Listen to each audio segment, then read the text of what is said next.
ভাই আমাকে কারো ফোনে কি টাকা আছে? না ভাই আমার ফোনে টাকা নাই।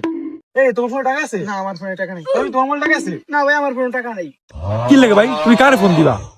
ভাই আমার গার্লফ্রেন্ড একটু ফোন দিতাম। ভাই আমার মোবাইলে টাকা আছে ভাই, আমারা দেখো দেন, আমারা দেখো দেন। আর বলো তুই থাম, আজকে আমার ফোনে টাকা পড়ছে। এ ভাই আমারটা ফোন দাও দিন।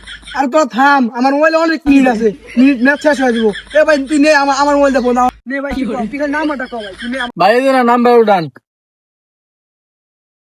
017254083। ভাই এই নাম্বারে কল দেন। ভাই ভাই দেন, আমি কিছু কথা আর বলি। না ভাই আর ভাই তুই থাম, আমি কথা কই দে, আমার কাছে দে, আমি কথা। আরে বড় চলো থাম, ভাইয়ের গার্লফ্রেন্ড বলে কথা বলা, মোবাইল আমার দ্বারা দেবা, আমি কথা বলি দে। ভাই এত লাফায় লাভ নাই, এটা আমার গার্লফ্রেন্ডের নাম্বার না, এটা আমার প্রাইভেট স্যারের নাম্বার। কালকে পড়াইবো নাকি সেটা জানার জন্য একটু ফোন দিতে লাগছিলাম। ভাই আমি জানতাম আমার স্যারের কথা কইলে আমরা ফোন দিবেন না, হে লেগে আমার গার্লফ্রেন্ডের কথা কইছি।